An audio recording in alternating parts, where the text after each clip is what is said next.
This is Christine Brown, and while I have to listen to this podcast as my motherly duty, you have the choice not to.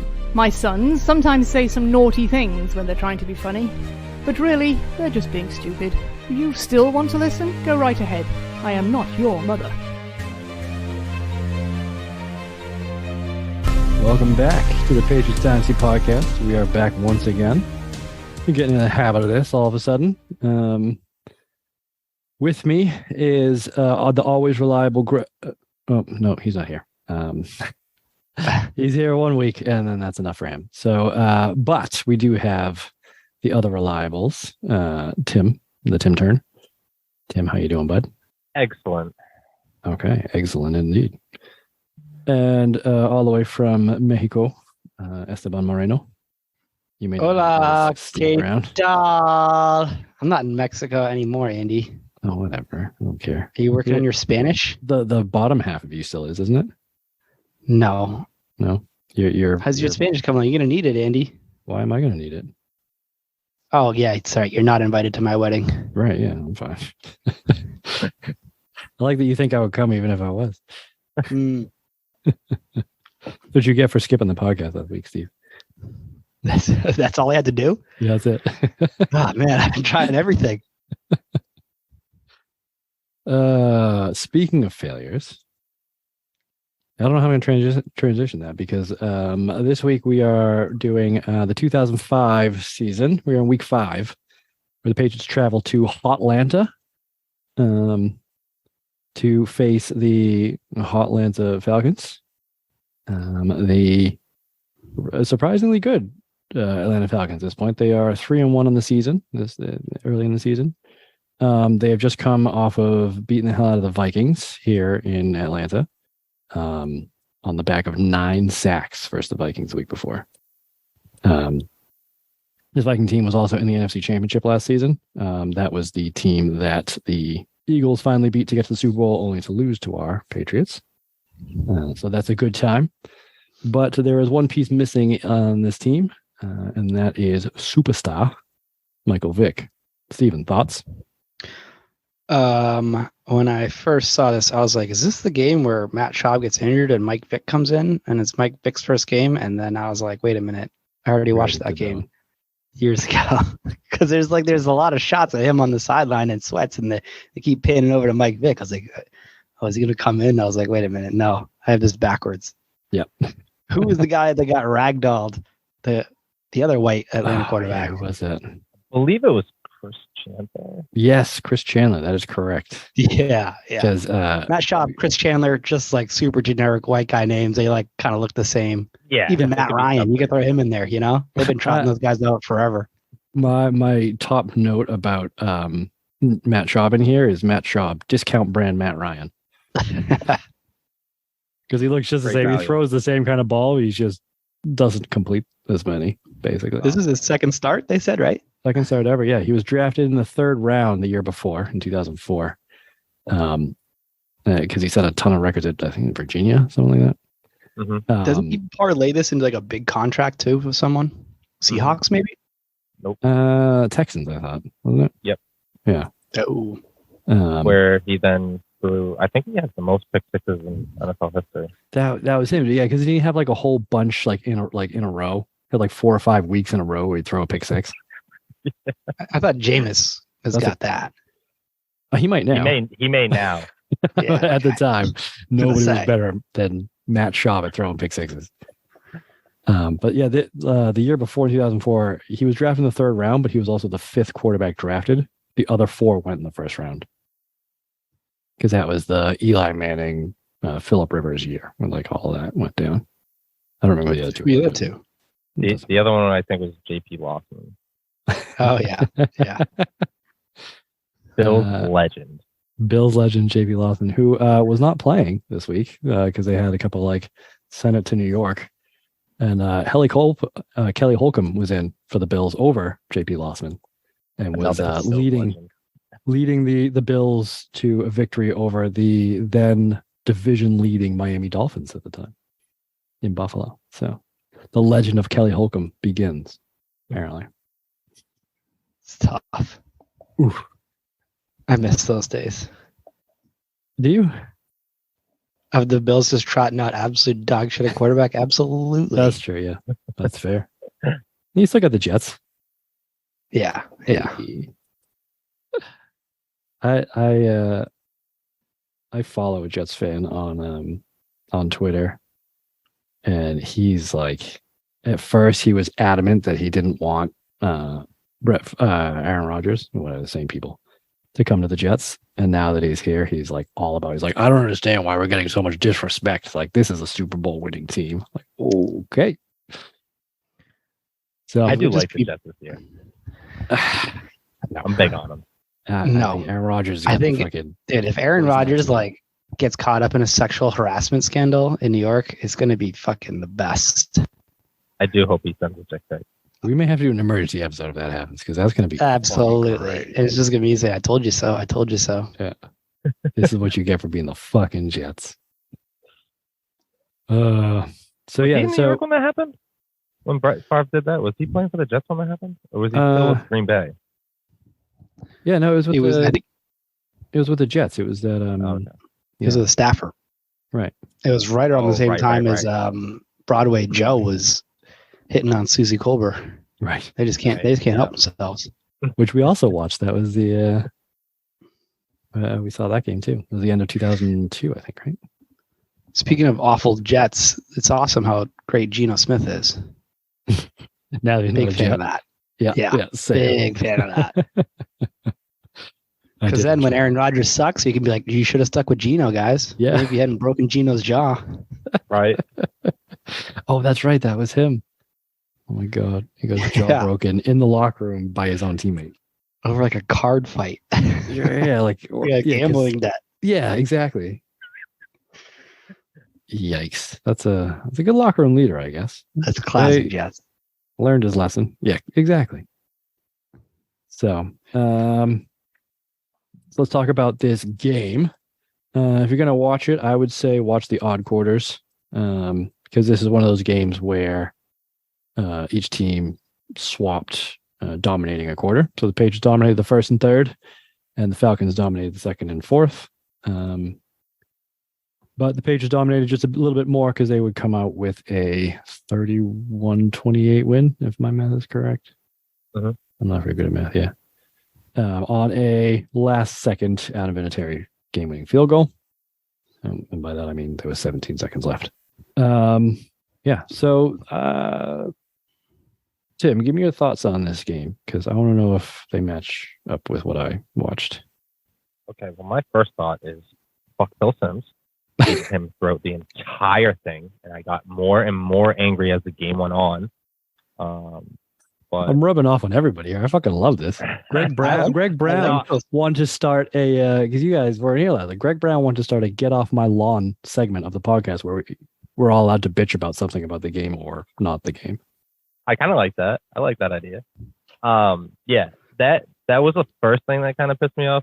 The other thing I was surprised about is just like, Matt Schaub didn't have like a bad game. The wide receivers for the Falcons were just dog shit. They are so bad. Yeah, and then the fact that the game was so close was just like Asante Samuel just kept getting burned. So, I have a list. Yeah. Well, the one thing that I have is what is it? I put Asante more like I want a better coverage on Brian Finneran. Oh, yeah. Those are my man. That's rough. So let's see. He here's my list for Asante Samuel. He drops another gimme interception on the second play. They tried to go deep over him, and he basically had the ball go through his alligator arms, just like a fly ball that you could have caught. Classic. And then right after that, he gives up the deep ball to Finneran. Like you're getting beat behind you by a white wide receiver. That's a tough look. That is. And then he gets beat again, set up the end of the half field goal by Finneran. And it looked very similar to the Falcons Super Bowl, where it was kind of that like deep out. Julio Jones caught and got the feet down. It looked very similar to that, which is strange. Yeah. And then there was a long pass interference, like a deep pass interference play called, but they actually called it on the offense, even though it was bullshit. So he was involved in that. So he got bailed out with that. And then he got beat for the late touchdown. I think the tying touchdown. He just basically got beat clean by a double move. The guy like faked inside and then went out, like, a standard double move, and he bit hard on the first one, and the guy was wide open for a touchdown. And then they went right back after him and got out jumped by Finnegan, the white wide receiver, on a jump ball, and he just like couldn't do anything about it. So tough day for Asante Samuel. Not good. Although to his credit, the last touchdown he did give up looked a lot like that. The game where the Patriots won against the Ravens, exactly, in the playoffs, where they missed the field goal to tie it right at the end because Harbaugh didn't call time. But before that, they had a touchdown. Like the guy had the touchdown catch, but it got knocked out of his hands.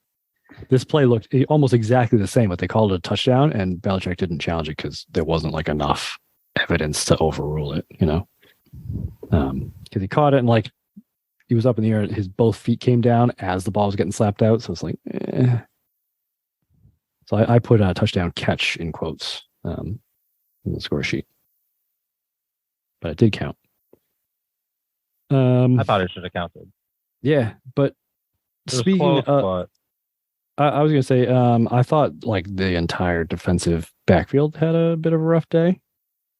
There should have been 4 interceptions. Dwayne Starks missed 2 of them too, right into his fucking hands, and he just dropped them. I'm like, dude.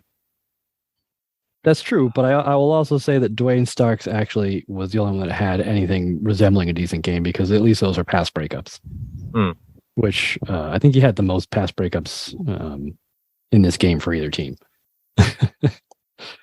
So he did okay, but Eugene Wilson was trying to cover Algie Crumpler, and that's a mismatch because Crumpler has like 6 inches on.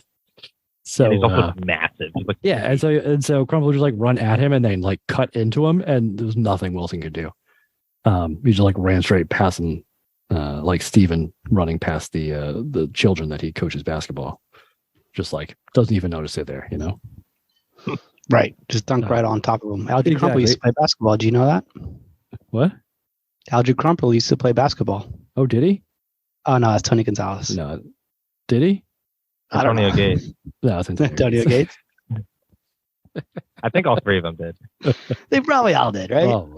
Yeah. But yeah, Eugene Wilson had 2 holding penalties called on him. One was in the end zone, which set up a touchdown. So that's tough. But I will say, we're going to get into it. So I'll let Tim Turn talk about his Phil Simms hate first. But I have some things to bring up, some complaints to air. So negative. Well, dude, he's just not good. So I thought he was great. Who? Algie Crumpler? Phil Simms. Well, you fucking would. I was just talking about Crumpler. I just want to say that there was every time Algie Crumpler caught the ball, they would cut to a sign in the stands that said "Throw it to Algie." Like, why the fuck are you showing that sign? Like, it's not even creative. It's throw it to Algie. Why do they get any credit for that? That's absolute garbage. That's a bad job by NBC or whoever the fuck it was. It's a bad job by whoever decided to like make that sign, like, because it was like a professionally made, like banner sign. Yeah. But all they could come up with, like paying all that money to make that sign, all they could come up with was throw it to Algie. You're fucking kidding me. It's just I mean, it's a tough name. Like, I would, if I were an Atlanta fan, I'd probably work with a Crumpler, like crumple him up or something like that. But, do we know what Chris Berman would call him? Tears for Algie or something? I don't know. Probably. I don't know. I feel like he had something off of Crumple. Probably. But just throw it to Algie. And they showed it like 3 or 4 times before I wrote that note. Or like let Algie clean up, something like that. It's got to be something, yeah. Yeah, you got to be Atlanta. Do better. Yeah. But talk to me about Phil Simms, because I need that hate. All right, so my first one was that he's a complete dumbass. He said that Dylan scored the touchdown. The first touchdown was clearly Patrick Pass. Yeah. When his partner had literally just said the name Patrick Pass to score the touchdown. It's like, great running by Corey Dillon to score that touchdown. Yeah. Sure thing, boss. So there's that one. I wrote that I hate Sims, hate him and his son, both clowns. The Daniel Graham TD was such a great fuck you to Phil Sims, you fucking bum. And I'll tell you why. Again, I wrote that down too. They literally just spent like the previous segment talking about how the Patriots tight ends have disappeared and how like they had no catches, and it was because Corey Dillon was playing like crap, and so like the play action isn't working because like the guys who are closest to the quarterback are most likely to get the play action passes, and so they haven't doing anything. And then Graham immediately catches the next screen play and runs 45 yards for a touchdown on it. Such a great play too. Yeah, Stephen Neal just upchucked. I don't know who it was. Oh yeah, poor defensive back just got absolutely obliterated. He did. He was not ready for that. No, he was not. And then Daniel Graham's little truck stick at the end too is pretty sick. Yeah, I like that. Helped out by a block from Troy Brown. Yes, I missed that one. And your boy Steven, David Gibbons. Those are some great downfield blocking by those wide receivers. I looked it up. It's algae cinnamon crumpler. Oh, that's pretty good. See, that's fucking good. Yeah. Like you put that on a sign and you show that, I will giggle every time. I promise you. Mm-hmm. Like I just did. Cinnamon. Like, yeah, that's good. But yeah, that's worth the money. That's like those people that get like stupid fucking vanity plates in New Hampshire. Everybody gets a fucking vanity plate. I don't know why. New Hampshire especially. But they all have like, I saw one that was just the word squirrel. Like, why would you pay an extra like $50 a year for the word squirrel? And they're like, it's fucking stupid. Because what else are you going to do in New Hampshire?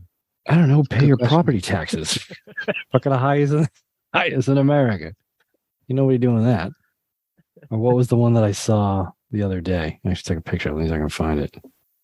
What's this one? That's not it. That's just a stupid fucking sticker. Here it is. Pro gun on the back of a Ford F-150. Like, yeah, nice. You're in New Hampshire. No fucking shit, dude. Your license plate actually says live free or die on the bottom of it. I think we get it. Pro gun. Eat a fat bag of dicks. Sorry, what were we talking about? No, I'm still reading these Bourbon-isms. we're dovetailing off of Phil Sims hate. Oh, fucking Phil Sims, yeah. This is the hate segment. What else you got? Phil Sims' breakdown of why Finneran caught the ball. I don't know why we needed to break it down. It was Asante Samuel just blew up the play. I did put in quotes that, well, in parentheses, I said, I feel like I'm nitpicking at this point, but I don't care. I just like his commentary so goddamn much. It's fair. There was definitely a whole, like, towards the end of the game, too, that he kept trying to point out plays that he's like, this play wouldn't have happened if Michael Vick was in there. He just scrambled for like a 2-yard gain. Like Matt Schaub just scrambled for a 2-yard gain because he got outside and then like, I don't know, like it was ridiculous. Or he didn't scramble and like found the crosser. It's like Michael Vick is still a quarterback. He can still make that throw. But it's just like regular, like, you know, white guy quarterback plays. They're like, oh, that play wouldn't have happened. Michael Vick was there. Like, all right, you fucking like, dude, obviously. Yeah, I think I only have 2 more. So yeah, I was just loving how the tight ends ended up doing so well after that. And then he at one point he did a Bill Belichick impression. I missed that. Yeah, it was somewhere towards the end of the game, and it was just like one of the worst I've just ever heard. He was talking about. He kept talking about. I guess every week he's asking the players which quarterback started a game past the age of 40. And one of the quarterbacks is Vinny Testaverde, who's on the team. And he was like, I don't know what he said, but I was just, because that's right. He was talking about, you know, because he does, you know, trivia every week or whatever. And he's like, so how, like, can you guys name all the quarterbacks who have started a game over the age of 40? And, you know, because I think Vinny Testaverde was starting for the Jets or something at this point. And so, they all went through and they got a bunch of them. But the one that they missed was Doug Flutie, who happened to be sitting in that room. So he tried to do his best, like, oh, I can't believe you guys forgot about Doug Flutie right here. And it was horrendous. Terrible. Like, I tried to do it as badly as possible, and I still don't think I did it justice. You did a better job than he did. Yeah, it was rough. The last criticism I had was there was a guy that got injured towards the end of the game, and he's limping off the field, and he just says, hard to tell what the injury is. It's clearly something with his fucking leg, dude. Like, he's literally hopping on one leg to get off the field. But yeah, you can't put weight on one leg, and you have no idea what it could be. Yeah, which brings me to my last piece of hate here is this is still like the big time. Let's show fucking 18 different slow-mo replays of this guy getting his absolute knee blown the fuck to bits. It's like, I don't want to see that. Like, there's one guy's coming off, like, holding his hand, like, oh, let's see how it happened. And he just, like, he was getting blocked and he stuck his arm out and the running back just, like, clipped his hand as it went by. You can just see, like, the whole thing basically shatter. Like, oh, let's zoom in a little bit and slow that down. Like, I don't want to see this man's fucking career ending, like, in slow motion, fucking full HD. Like, wait, is this Corey Dillon's last game, by the way? Felt like it. Yeah, he did get injured towards the end, to where he left and went to the locker room with like 3 minutes left before the Patriots' final drive, where they went down and kicked the field goal. So it was all Patrick pass. But he did come out of the locker room to watch Adam Vinatieri attempt the field goal. So, yeah, I think it might be. I mean, I haven't looked up or anything. Not his last game. He ended up playing 10 games. 10 games? 12 games. Wow. No, I thought it was less than that. Yeah, so did I. Let's talk about Corey Dillon, because he plays a few more games. I don't know if they're going to be any better than this one, though, because boy's been on the struggle bus lately. Because they posted a stat like in the first half, or like right at the first half, where he had 76 yards rushing. And they're like, that's a season high for him already. That's not good. Yeah. But he actually looked a bit like the old Corey Dillon. He's still kind of slow and plodding, which was pretty obvious when we saw him like running in the same game as LaDainian Tomlinson was. You could see it was kind of night and day, the speed and the cuts and everything. But they were talking about how this Falcons team was like a small, fast defense, which is why they were able to get 9 sacks in the Vikings. But if you're going to line up the fucking hog mollies and just like run it down their throats, they don't really have an answer for it. And they didn't have an answer for Corey Dillon. So he was kind of like running downhill and just falling into people and getting those extra like 5 yards, which he hadn't been doing normally. So he did go over 100 yards on the day. And during, I think the third quarter or something like that, he actually went over 10,000 yards for his career. Like a 10-yard run. Yeah, that's a lot of miles on a running back, 10,000 yards. I don't know where that's I don't know where he finishes like running backs wise. He finishes as the leading rusher in Patriots history. All time. Really? In one season, yeah. Never to be broken. Oh, you're talking about the rushing yards in a season. Yeah. Yep. Yeah. It's pretty impressive because they actually had Patriots had some really good running teams back in the day, like with John Hanna. I think the Patriots still hold the team record for rushing yards. With like over 2,000, like back when all you did was run the ball. I don't know if that's still true, but it was at one point. I'll stat check it. All right. I forgot that we have somebody who will actually do that for us. I'm so used to Greg being like, nah. So I stopped asking. Hey, I stat checked the Bermanism. That's true. Yeah, you're both stat checking. This is nice. This is what I'm saying. I had just Greg last week, so. So the Patriots did have it, and they set a record of 3,165 yards in 1978, but that got broke by the Baltimore Ravens with 3,296 yards in 2019. Yeah, all right, yeah, when they were just running basically the spread option. Yeah, because that Patriots team, I think they had like almost 3 1,000-yard backs, basically. It's fucking bananas. Yeah, but this was a quality game by your boy Corey Dillon, Steve.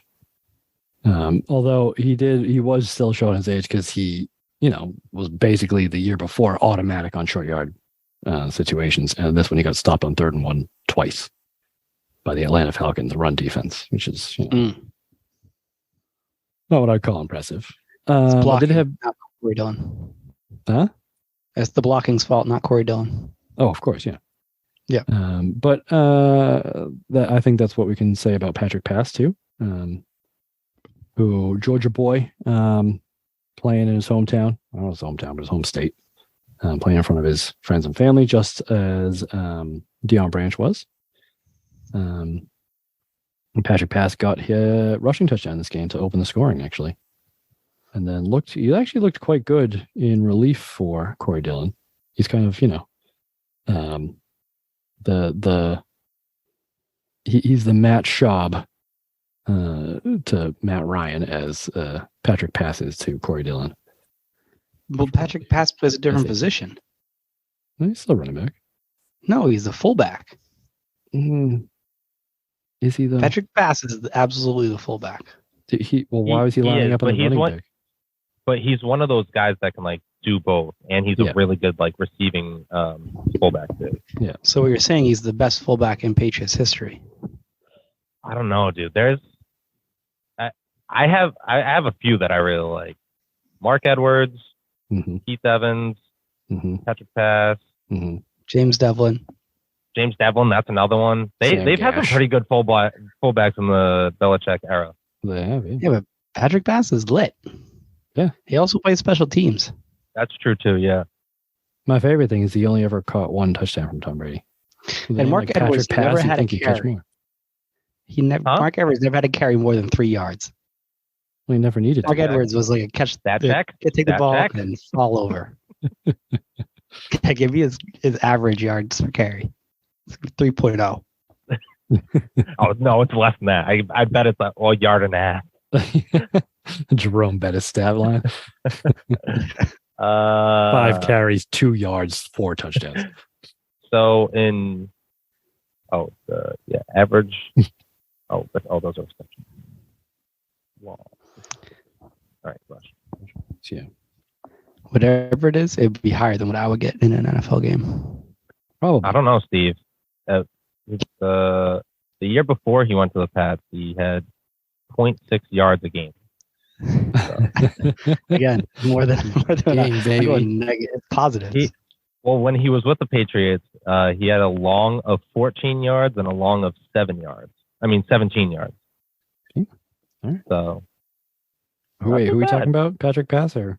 No, Mark Edwards. Mark Edwards, all right. In 2001, he had 51 attempts for 141 yards, 1 touchdown.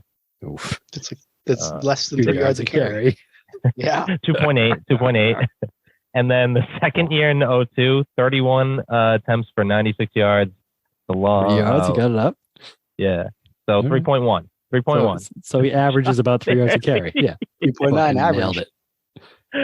Fucking nailed it, Steve. But hey, in those 2 seasons, 27 first downs. Yeah.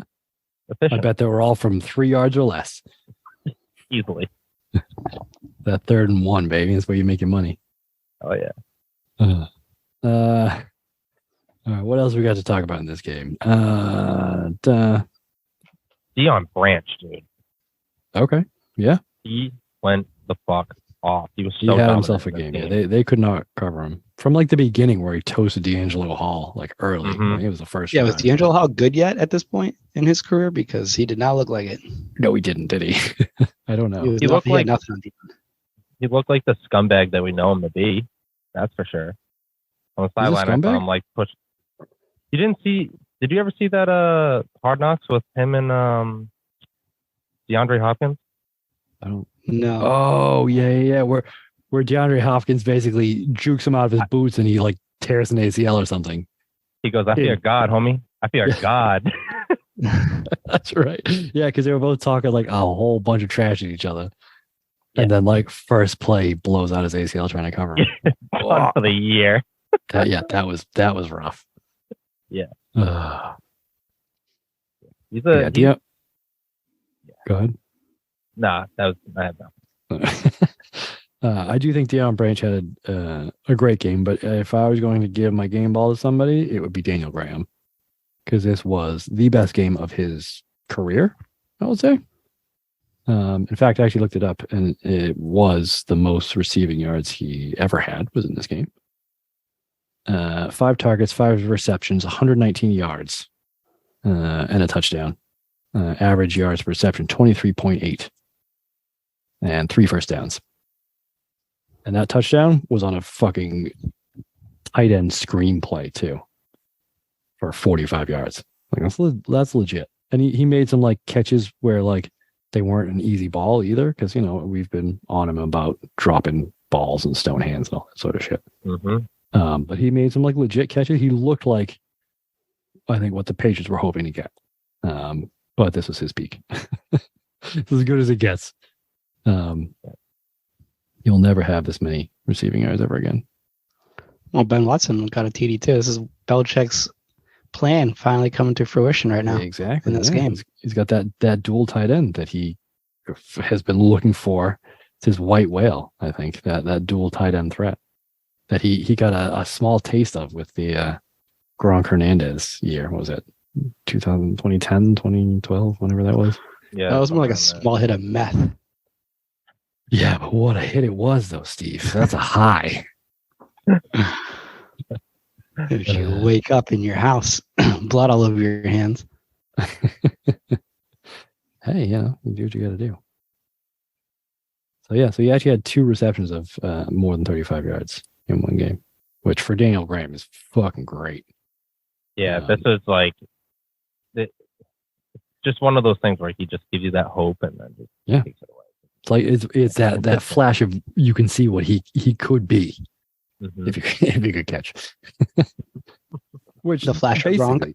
Yeah, it's basically Gronk, except Gronk did it all the time, right? Yeah, he would have been the Gronk, and then Watson would have been like the Hernandez. Yeah, I think that was the idea. Well, Watson was pretty big too, but I think he's a lot faster. Much more nimble. Maybe not as good a blocker. Basically like the Gronk Hernandez duo. Or I mean, they're trying it again this year too, right? They tried it last year with Jonnu. Yeah, who's gone. And now they bring in Henry. Mike Gesicki. He's been practicing with the wide receivers too. They're saying. Oh yeah. I mean, he's basically glory. He's as much of a tight end as what's his name from the Chiefs is. Healthy. Yeah. I mean, neither are going to block a fucking defensive end without help, are they? Like Gronk would. Or like Daniel Graham would. Ben Watson could.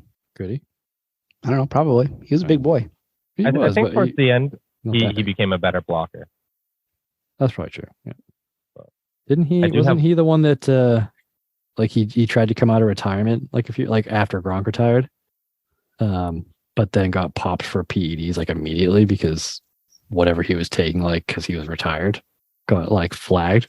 So he came out of retirement, he immediately got popped and was suspended for 4 games, the first 4 games of the season. Our boy, like within a week or something like that. It was ridiculous. Watson. Mm-hmm. Because he went to the Saints for a while and then retired. Yeah. And the Patriots got him to come back out of retirement to come play for him because they were like, Gronk had taken so long to fucking retire that they got left in the lurch. They didn't have one. Oh yes, I do remember. Yep. Yeah, I'm seeing that. In 2019, he got a 4-game suspension. Yeah. That's some good longevity. He's playing in this game, and right. Yeah, getting popped for PEDs in 2019. Yeah, our boy for that. Hey, you do what you got to do, right? Yeah. So first quarter, great. Second quarter, here's the halftime stats that they put up. The Patriots in the first quarter, 14 points, 164 total yards. The Falcons, 0 points, 50 total yards. And in the second quarter, Patriots 52 total yards, 0 points, and the Falcons had 172 yards and 13 points, including an unpatriot-esque ending to the first half, where Atlanta gets the ball, and actually they had a huge punt return call back on holding for my boy, Allen Rossum, who I only remember from Madden because I used to play as the Falcons only because they had Allen Rossum. and his name rhymed with awesome. And so I would try to take every single kick return back, regardless of how badly I screwed myself. And it worked once against an old roommate who was known for his anger. So this was the last game in Madden he ever played against me because I was just screaming awesome in his face as I returned his kick return for a touchdown. Like, that's why you don't kick it to a man whose name rhymes with awesome or some shit like that. So I have a soft spot for Allen Rossum. No fucking clue who this guy is. Well, it's strange because his 7,940 career kickoff return yards are the most in NFL among active players in this game. Like, he's like one of the most dangerous kick returners apparently. And almost broke a punt, but it got called back for holding right at the end of the half. So the Falcons have the ball with 45 seconds left. And Sensei Samuel does his typical, let's give up a whole bunch of plays so the other team can come down and score. So they get within whatever the distance is to be able to kick a 58-yard field goal. And I don't know who their kicker is, but he ain't got a leg for 58 yards. So they're like, fuck it, send out the punter, because the punter's got a fucking cannon. And so he takes a kick and misses wide right, but it has like enough leg. But it turns out that the Patriots had called timeout right before he kicked it, as you do. But that just gave this fucking kicker another chance to just fucking boom one from 58, and this time he splits the uprights, kicking the longest field goal of the season, to match the fact that he also has the longest punt of the season so far of 67 yards in this game, this far in the season. That's a cool stat for that guy. It's not bad, right? He's got the longest punt and the longest field goal in the NFL in 2005 up to this. And he doesn't even play in Denver. Right, yeah. 58 yards in the dome. But fucking I think it's Phil Sims. Like, let's bash a bit more. Phil Sims like, well, 58 is like a 53 yarder because you got to take 5 yards off because they're playing inside a dome. That's not how the atmosphere works, but okay. I don't understand why you would freeze a punter. Why are you freezing a punter? Yeah, I was so pissed about. You got it's very unpatriotic. First shot is going to be the worst one. Yeah. So stupid. Yeah, if you miss it, you give him another chance. Yeah, he can fucking But if he had made it and then he had called timeout, you made the first one, like that would have been a kick in the dick. Yeah. But yeah, so Michael Koenen, Koenen. Shout out to him for doing that. But that's how the first half ended. So the Patriots go into the half up 14-13 because they scored 2 touchdowns in the first quarter and then nothing in the second. And then the third quarter, the Patriots literally come out of the locker room and like, you know what? Fuck it. Done fucking around. It's very like what I remember being the typical Patriots answer drive, Like they always seem to have one back in this time, regardless of how good they were, like this is 2005. They don't go anywhere in the playoffs. We saw it again in 2002. Like they would still have that. All right, shit's kind of slipping away on a team that we should be beating. Here's an answer drive. And in this case, it was 2 plays, 1 minute, 78 yards, touchdown. Huge pass to let's see, who was it? First pass PG. was the first pass was to Graham for 40-something yards, and the second one was Ben Watson's first ever NFL touchdown catch for 35 yards, I think it was. Oh, did you see Phil Sims totally missed that too? Oh my God. You said the first catch of the season. Wasn't it you that was talking shit about Phil Sims messing that a few weeks ago? Me? Yeah. No, this is the first game I've watched this year. And I haven't really watched it. I only watched the Patriots touchdown possessions. That tracks. Glad you're here, Steve. Thanks. Hey, you're lucky I'm here. Yeah, that's how I feel about it too. So yes, Ben Watson's first ever NFL touchdown, which is only notable because, as we mentioned a few weeks ago, this is not his rookie year. This is his second year, but he got hurt in the first game of his rookie year and missed the entire season. So this is kind of his rookie year, even though it's technically not. Kind of like, how all those stats that show quarterbacks in their first 4 years and how good they are, and they always like fail to mention that Tom Brady played 3 snaps in his first season, so they count that in backup time, garbage time when the Patriots are getting blown out on Thanksgiving in 2000. So, little factoid for you: Ben Watson, first touchdown catch in the NFL was not his rookie year. How about that, Steve? That's what I'm saying. This drive here, because it goes bam, bam, tight end, both of the seams. This is Belichick's. He's like, fuck, I had to wait a whole nother year for this shit. Yeah, this is his wet dream. It's perfect. He loved it. Which actually, he was very excited to win this game. I actually clipped it because the last time I saw him celebrate this much after a win was when Dolphins game. When the Patriots walked off against the Dolphins. Yeah, with the 80-yard bomb to Troy Brown. I thought the same thing. In overtime. It's on the time highlights. Oh, was it him? Yeah. That's a highlight. Bill Belichick smiling. He like threw his headset up in the air, and was like hugging people and high fiving and shaking hands, like literally like hunting people down to like give them a handshake.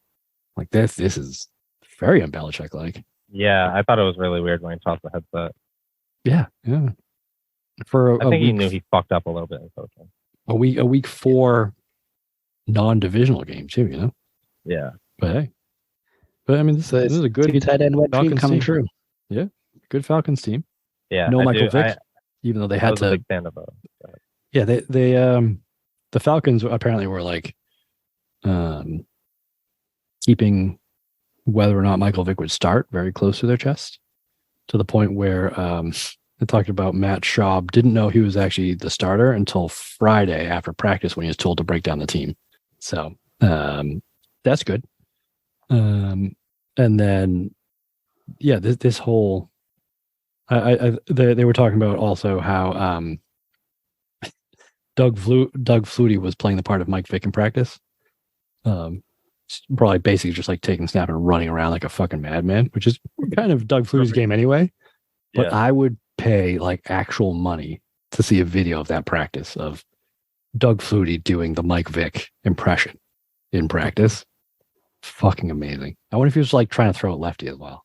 Because it's Doug Flutie. I feel like Doug Flutie would be the type of guy that would like go all in. Yeah. And like takes his job very seriously. Yeah, and do everything lefty. But at the end of the day, like it didn't even matter. They practiced for that and kind of I think got torn up in the passing game because of it. But this was also the best rushing attack in the league by a bunch, according to Phil Simms. I don't know what a bunch means. There's a lot of ball washing.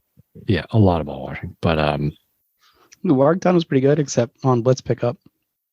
Yeah, well, he still picked it up. He just couldn't do much to slow anybody down because he's like 4'0". Yeah. Well, he did blow up one linebacker. I don't know who it was on a blitz. I think it was your boy Monty Beisel. Yeah. Poor Monty. Yeah. Yeah, but I think his work done. Wasn't he the guy that's just like an incredible person off the field? Yeah, they said that he won a Walter Payton Award. Yeah, I feel like I still see things now of like he builds homes for people and just like builds homes and then like gives them away to people. Like that sort of good person. Like that's all he uses money for is like nothing but charity. One of my favorite guys. I just always thought him as a Tampa Bay Buccaneer, honestly. Yeah. I think he was for a long time, but this was kind of his almost breakout season. Like I think he already had like almost 400 rushing yards coming into this game.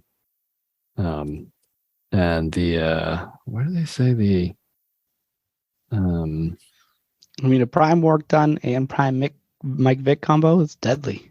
Exactly. Those guys are crazy elusive. That may also be why I played as the Falcons in Madden, because you could just run the ball. I chose the Falcons not from Mike Vick, but for this other guy who could return kicks. And his name was awesome. No, I think you underestimate the pettiness of which I have when I play against other people in video games. I don't underestimate that at all, Andy. I grew up with you. It sounds like you do, Steve. Sounds like I need to teach you another fucking lesson. The only video games I play, Andy, none, are real life video games. Okay, that's not a thing. How does that work? It's called golf simulation. That's the dumbest shit I've ever heard. Okay. Okay. I'm not going to talk shit about you. That did satisfy my question. Like, that answer did asked and satisfy answered, that, right? But fair. Real life video game. I only play on the finest golf simulators. I bet you do, you fucking stooge. I don't know if they have those down there. Oh, they do. I tell you exactly where they have them. Everywhere they have them. Hey, that's who we were. Oh, okay. I get what you're saying. Gotcha. Fucking Steve. Steve's the type of guy who, when he gets a job, will basically become the expert on whatever it is that he's doing overnight. So it doesn't matter what it's like cleaning pools. He knows everything about pools. He'll tell you where all the best pool places are. He'll tell you all the fucking how to clean that pool. Fucking, I know how to do this. Like, I'll fix your pool. Don't even fucking worry about it. I got this. Wow, what a terrible trait. What a piece of shit I am. No, I'm not saying you actually knew how to do it, Steve. I'm just saying you talk like you did. This is a week into the job. You're like, no, I know everything about pools. You need help on your pool, you let me know. My days. You need to buy a car? I got you. Yeah, see? Anything about golf? Yeah, fuck it. Steve Brown. Everything. The guy to go to. Especially if it's not real golf. Yeah. If it's video game golf, Steve Brown. Real video game golf, yeah. What about video game? What about fake video game golf? PlayStation shit. Fuck that. It's for plebes. Mark me down as a plebe. Steve Brown is just fucking. I had you pegged for a plebe as soon as I saw you. Hey, he calls him like he sees them. Oh god! Speaking of plebes, fucking Gus Scott, dude, this guy gets run over more than a guy that gets run over a lot. I can't think of anything, but like, dude, Steve Brown at a car dealership. How did I get run over? Yeah, because you know everything about car dealerships. Yeah, that's not the point of being a car dealership, Andy. It's not to get run over. Otherwise, if it was, I would.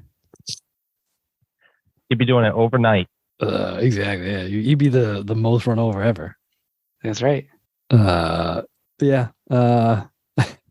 Gus Scott. I mean, yeah. I was trying not to write too many negative things about the Patriots defense because when you go from Rodney Harrison to Gus Scott, like, shit's gonna go south a little bit. But this team was rough. They have not stopped an offense from scoring in the red zone yet this season.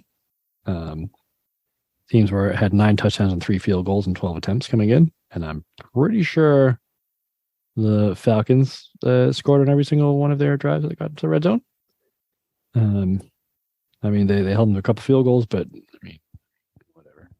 They only held them 1 field goal. The other one was a 58-yarder. The rest were touchdowns. They can't get off the field on third down, which giving up a shit ton of long drives. Although the one good thing about this was that they did a good job of holding this Falcons rush attack, minus Michael Vick, obviously, who was averaging 209 yards rushing a game. They held them to 50 yards in the first half, and I think the Falcons finished with like just over 100. It's like 116-ish, something like that. So held them to Michael half. Vick, though. He's like half of their rushing off. He's like right, 3/4. so they held them to half of their rushing total. It's about right. So they didn't do shit. They did. They held them to half their rushing. I mean, you play who's on the schedule, Steve Brown. The way that Phil Simms talked about work done, you would have thought that he was the greatest one of them all time. Oh, you want to hear what he had to say about work done? Oh, I have some notes. I have some football or not footballs that are pretty much all wrapped around him. So yeah, let's do it because I have a couple here. I'll give you one. Okay, you go. So Phil Simms drooling over over work done, and this is the actual quote. Like, I'm not taking it out of context or anything. Look at his body. As a strength coach said to me, he might not have big arms or big muscles, but he has the legs of Bo Jackson. I feel like Bo Jackson probably wants those back then, no? Yeah. Steve, is that football or not football? I mean, without the look at his body part, it's just, it's fine. Look at his body. Just describe it. He's just relaying what a strength coach said to him. Why did he steal Bo Jackson's legs? Well, Bo Jackson, I'm assuming, has fucking thighs like tree trunks. But why didn't he give him back? Bo Jackson needs those legs. He said legs like Bo Jackson. No, he says he has the legs of Bo Jackson. What's this? Come on. Steve, You're splitting hairs, Andy. look at his body. Steve. Look at it.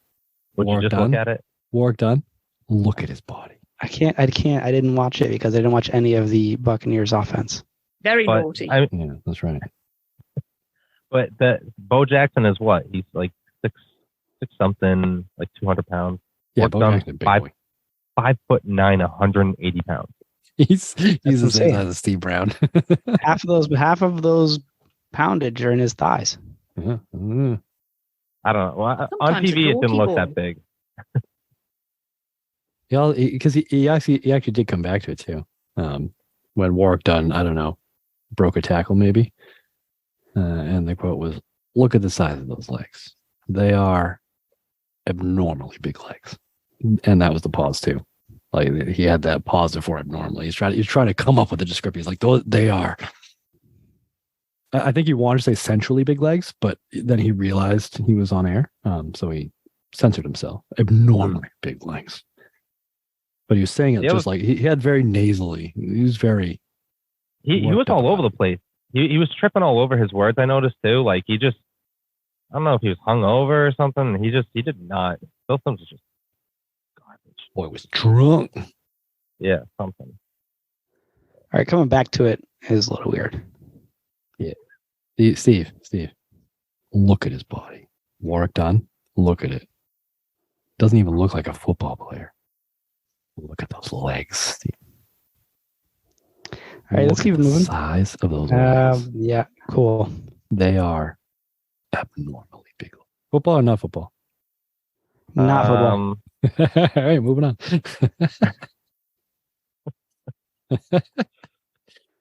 So that's all we got to do to get Steve to play football, not football, to make him super uncomfortable. Yeah. Noted. Rubbing the head, everything. Then he'll do it just to move on. All right. Andy's rubbing the head. We just can't see it because we can only see his face. Oh, dude. Very naughty. Steven. Speaking of very naughty, Tom Brady in this game. Very naughty. Apparently he's been crushing the milestones. If this man had a bucket list, it's fucking full right now. Or empty. I don't know. What do you do? Do you empty a bucket list or do you fill it? Cross it off. All right. Well, that is It's not an actual bucket, Andy. It's like a list you do before you kick the bucket. Well, that's not as fun. I actually want a bucket. I want to fill it with shit.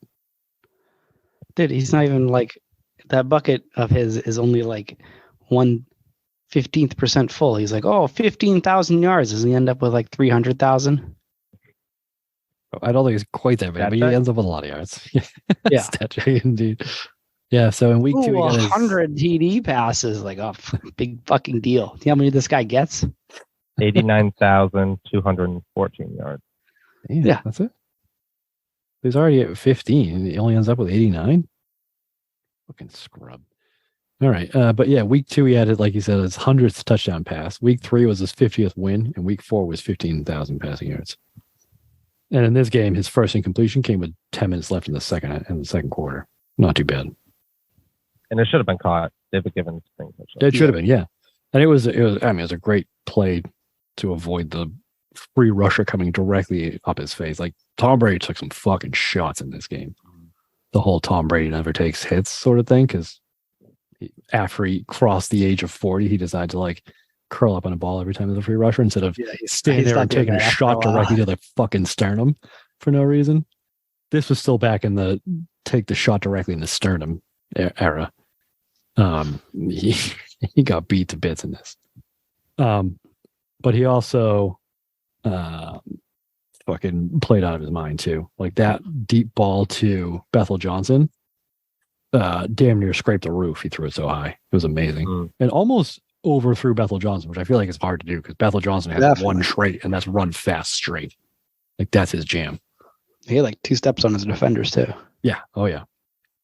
And they were saying that was guy. the only play that Bethel Johnson had been in on offense in the entire game. He's got one route. Come on. And you're going to know what it's going to be, but you What do you can't think he's cover going it to 'cause do? it's too fucking fast. And I don't think he got one after that either. No, that was his second catch of the season. The first one was for 3 yards. And then that 55-yard bomb. But like Brady hit him in stride on this fucking moonshot. It looked very similar like a Russell Wilson. You know how Russell Wilson just like fucking like skies it every time and just hopes somebody will run under it? It looked just like that, but on purpose. And also like at the beginning of the game, he hit Deion Branch in stride too. In what looked like exactly the same pass that Matt Schaub tried to make, but Asante Samuel should have caught. Are you saying on that like first drive where he like fell down, got right back up? Yeah. Mhm. Yeah. And so that brings with this win, that brings Tom Brady an undefeated 9-0 in a dome, which makes you wonder like what his.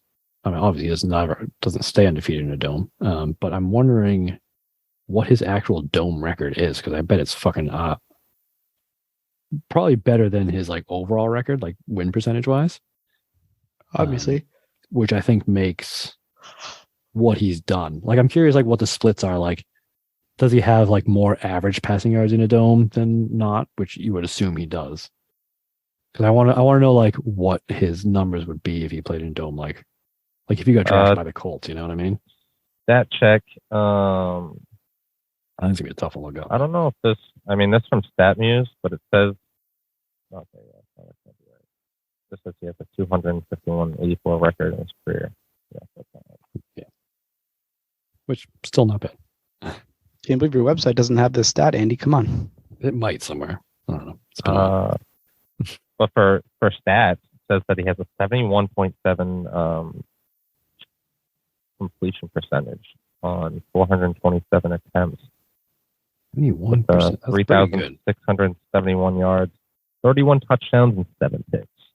In a dome? In a dome. That's pretty good. It's average for him. Yeah, I mean it's it's not astronomically higher than what he normally does. All right. Anything else anybody wants to talk about? Well, just the Deion Branch thing. Like they kept picking on that Jason Webster. I just felt like this is one of those games where they talk about how they were like Branch and Brady. They're just on such a level that they can look at each other and change the play. Like I felt like they did that because there were so many times where they would just kind of look over at each other, and if they have enough space, the quick pass right to Branch, he gets 7-8 yards. Exactly. Yards. Yeah. Just chunk plays. Yeah.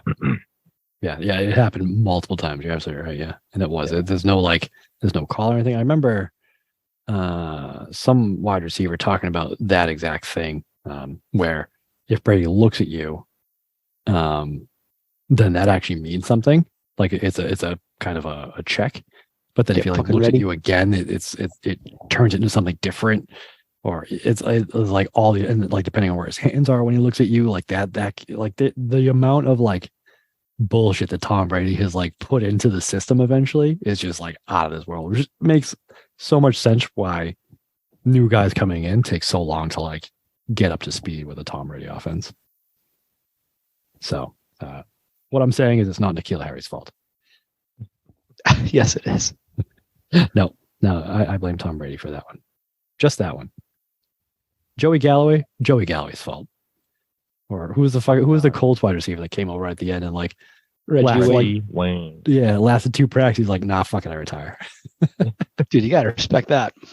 I mean, yeah, but oh boy. All right, I have one last thing, and I'm gonna need to have you guys listen to this with me because I thought I heard something. It's that same weird Phil Sim shit. No. I thought I heard something from the crowd. Oh, there's more weird Phil Sim shit coming. But you can actually ignore Phil Sims for this. It's better if you do, because I heard something in the crowd, and I don't know if I heard what I heard or not. Good hit by Brady Smith and Jason Webster. It's a screen play to Troy Brown. They run it because they're trying to get a few yards so they can kick a field goal. That's what Bill Belichick was hoping for. Did you hear that? Whoop, there it is. The crowd is chanting "Whoop, there it is" I in did not hear that. 2005. What? Why? Why is that a chant at a sporting event? What's wrong with that chant? Well, Are they losing at that point in the The game? problem with it is that they're saying "Whoop, there it is," Steve. I don't get what's the problem with that. That's a sweet phrase. Or "Whoop, there it is." It's. Everybody knows that. It's like as popular as "Happy Birthday." Do you want to know when that song was released? The 80s? Hey, you want to guess? Anybody want to put out a guess? Just said the 80s. No. I'm going to say 91. Oh, very close. 1993. So Yeah, 12 years later. It shouldn't have. There are people still saying it. What do you mean 12 years later? No, they don't. You know, like, it's not cool anymore because that's they the shit that your parents are talking about. What game have you gone to where they do that to you? I'm not saying it's the chant at a game, but people say that shit all the time. Nobody Yeah, but I'm says, saying a collective amount of thousands of people doing that. Yeah. I don't know. It takes us one dude to start a chant. How do you think all chants start? on the internet, usually, actually now. I mean, all right. Let me put this. Which is worse, Steve? The entire crowd in Atlanta in 2005 chanting the 1993 song "Whoop, there it is," or somebody showing up with a professionally made "throw it to algae" sign. Was the whoop there it is after a big hit? It was after a third down stop on 3rd and 16. I'm gonna go with the whoop there it is. When If it was you are after like losing. a big like thunderous hit, then I'd be like, whoop, there it is, bitch. You know, like I could get in on that. Yeah, if there was a thing You're that gonna they chant it though. did, Yeah. And well, you just say that and everyone's like, yeah, whoop, there it is. And the next guy, he's like, whoop, there it is. And then everyone just starts saying it. Because everybody knows it, Andy. Everybody knows it. That's my point. People who weren't born then know it. No, I bet they don't. Absolutely. I bet the kids on TikTok don't know. Whoop, there it is. I bet they do. I bet you search their TikTok, parents whoop, do. there it is. There's probably a fucking billion videos of it. Yeah, from You have old to people, Steve. pull your basketball team. Yeah, exactly. Pull your basketball team. I haven't coached in like 5 years. All right, well, fucking find them. Email the parents. Well, you just search TikTok for whoop, there it is. It should come up or something. I don't know. I don't TikTok. Yeah, I'll ask my nephew. My nephew's 13. We'll see. Oh, perfect. There you go. Yeah. I'll get back with the results. Deal. The one last note that I just wanted to have was Larry Izzo on kick returns was nasty. Yeah. He was so good. He had some thunderous hits. He's a fucking human heat-seeking missile, that dude. Yeah, he can. Because I mean, you know, I know Alan Rossum. His fucking name rhymes with awesome, so I know how good he is. So I'm waiting for him to like break something. But every time he get past that first wave, and here comes Larry Izzo, just fucking lay the wood. It's amazing. He was doing his best Teddy Bruschi impression. Yeah, he was dropping people left, right, and center. It was awesome. So, all right, 1,600 TikTok videos. That's not very many for TikTok, Steve. I was gonna say. It's more than you think. If you're not breaking at least 10K, then it basically means nothing. I say this as someone who has absolutely no idea. Yeah, right. Like you have any concept of TikTok? I mean, neither do I. But. I was channeling my inner Steve Brown. All right, I think that's about it. So let's do some best and worst. Steve, you want to go first? No. All right, good. Go first anyway. You can't make me do anything. I make you show up to this fucking podcast. No, you don't. I show up voluntarily of my own volition. I don't know why I do, but I do. So yeah, rest my case. I'm not saying I'm forcing you. It's just manipulation, Steve. No. All right, Tim, Andy, how about you go first? You never go first. I'll go first. Yeah, I'm just leaving it for you guys. I got plenty of stuff to talk about. No, you go. All right, my best. Okay, I'll go first. My worst is Andy as the lead on this podcast. My best is the fact that I have a mute button. I could fucking just mute you right now. I wish I had a mute button to mute. You're talking about Phil Simms' thighs. Steve, you know, my best. Is that really what it was, Andy? Were you transferring to Phil Simms and you're thinking about Phil Simms' thighs when he's talking about it? Steve, look at his body. You're thinking about Phil Simms' body. His like look at the pasty white size of those God. thighs. They are. He's probably like wrinkly. He's got some weird skin things going on. Those legs abnormally big. It was all day, Steve.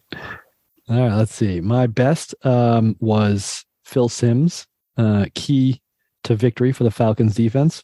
Confused Tom Brady. You got it. You got it, Phil. Nailed it. Great idea. I forgot about that.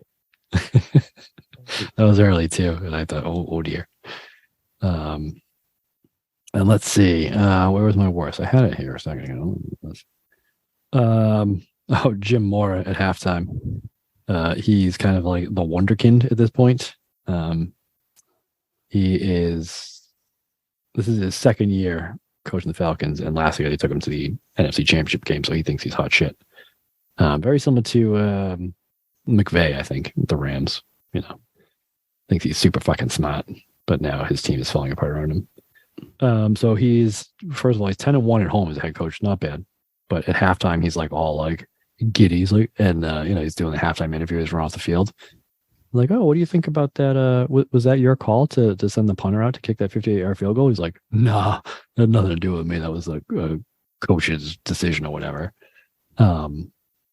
And then he's like, oh, yeah. Then he turns to Bonnie Bernstein, who, puts up with way too much shit. And looks at her and goes, are you having fun? I'm having a great time. Bro, you're losing, first of all. And second of all, you lost again. That's your worst? He credits, no. As a good leader should, he deflects success and accepts blame. No, and then tries to encourage those around him. That's your worst. No, I was just coming up to my worst, and I caught sight of that. My worst, Alan Rossum. He was supposed to be good, I thought, but he really didn't do anything on kickoffs. And then he had on punts, he called 2 fair catches like way fucking early. Yeah, and they made a comment about it too. Yeah, and you could tell like every time he did it, he was like, "Oh fuck, I messed up," and he did it twice. And this is supposed, and like both of them were like in kind of not great situations too, where like if he had gotten some yards there, it probably would have set them up for some pretty good situations. Yeah, so yeah, I can give you more if you want, Steve, but that's a good start. Do you want any more? No, this is why we have you go first, so you don't have to listen to all of them. All right, I'll go next. I don't want to take all yours, Steve, because it's not like you watch a game or anything. So, my best was the interview with the coach at halftime on how he was crediting his staff and not taking all the credit himself. He could have easily said like, "Yeah, we practiced it, and it was my idea. I knew that he has a big leg, so I sent him out there," but he didn't. And how cool is that to have the longest punt and the longest field goal? That's pretty cool. In the NFL. What's your worst? Listen to you talk about. Steve, we can't hear you. Can you unmute, please? I can only mute him. I can't actually unmute him. I can only click the ask to unmute button. I can click mute and then it turns to ask to unmute. So sorry, bud. You're gonna have to figure out how to unmute yourself. I don't know how to do it. He's not gonna do. I don't think he's gonna do it. That's fine. I know how to unmute myself. I would rather stay muted than listen to you, because when it mutes, it turns off the audio too. Hey, look, we agreed on something. All right, Tim, what's your best and worst? Did you already do it? I've lost track now. Well, we already know what my worst is. Phil Simms. Yeah. That's your best. Give me a good best, Tim. Give me something positive to take away from this game. I mean, my best was Deion Branch. Just how that's dominant he looked. Every possession, he was just doing his thing. He just doing it in front of friends and family too. They said he had sold 25 tickets this game or something. Yeah, and they and that wasn't even enough. Right. Yeah. And then he looking like he's worth a first round pick. Yep. Well, that's lucky. It pissed me off thinking about it, and I'm just like, how many years? Like, how dominant, or like, where could he have been if he had stayed like with the Patriots the entire time? Like, where would he have ended up in the rankings, in the annals of NFL history if he had just been a lifelong Patriot? Yeah, because him and Tom Brady had some like a connection that you don't see Brady. Unreal chemistry. Yeah, unreal. Yeah. It just like pissed me off. Belichick. Stuff, yeah. Makes me hate Belichick. I just can't stand it. Your worst is Bill Belichick letting him go. That too. And then the other thing, I did have another worst. It was just Tim Dwight. This wasn't a game that he got to showcases his. Yeah. Well, Great special as a former team. Falcon too, he seemed like he was pretty chippy about this game. Like he was yapping the whole time he was on the field, which wasn't very much, but Yeah. every time he fair caught the ball, he was trying to start fighting the entire kick coverage team. Yeah, he was another one that was pissed whenever he had to fair catch the ball. Yep. Yeah. All right, I'll give you one last positive note to leave this on. One of the non-Patriots highlights was a touchdown by Walter Payton's son playing for the Titans. And apparently he had he wasn't obviously Walter Payton. He was just like a regular football player. And it worked his way through like the World League or whatever it was called. Like the NFL Europe. NFL yeah. Euro. And finally got his chance to start. I don't even think he started, but he was playing for the Titans and scored a touchdown for them. Pretty cool. So Walter Payton's son. Royalty, baby. It's gonna be a tough, burden to bear growing up. Right? Yeah.